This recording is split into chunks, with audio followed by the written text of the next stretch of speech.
In today's video, I'm going to teach you how to perform a bank reconciliation in Zoho Books. Bank reconciliation is an essential process for ensuring that your company's accounting records match up with your bank statements. It helps in identifying discrepancies and maintaining accurate financial records, which is vital for both small businesses and large corporations alike. To start off, we'll head over to the Zoho Books dashboard. Once you're logged in, navigate to the dashboard area where you'll find all the essential features and functionalities of Zoho Books neatly organized. From the dashboard, look for the Banking tab.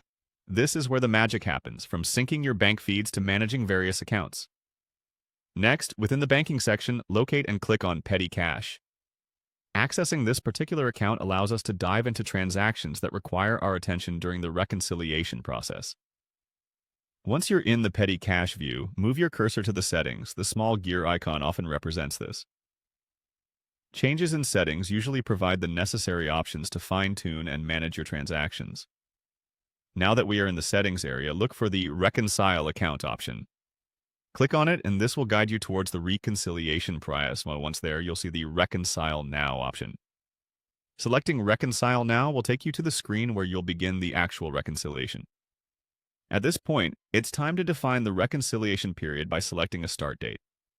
Make sure you pick the correct date that represents the beginning of your bank statement for this period. It's equally important to choose an end date. This should be the closing date of your statement so that transactions within these dates are considered in the reconciliation. With your date selected, you will need to enter the closing balance as per your bank statement.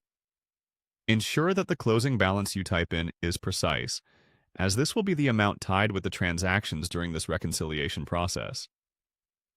Once you've entered the closing balance, proceed by clicking on Start Reconciliation. By doing this, it activates the reconciliation process, where you actually start matching transactions. Now, the core task awaits you, selecting the transactions to reconcile. Go through your list of transactions and select those that appear on the bank statement. Comparing each item helps in identifying any mismatches or missing entries. Finally, when you're certain that everything tallies up, click on Reconcile. Completing this step will officially mark the end of this round of bank reconciliation. This action confirms that all selected transactions match your bank records, providing you with accurate and up-to-date financial information. Bank reconciliation in Zoho Books might seem daunting at first, but following these steps will aid in making this an easier and more streamlined part of your financial routine. Thanks for watching, and make sure to keep your financial records current to run your business smoothly.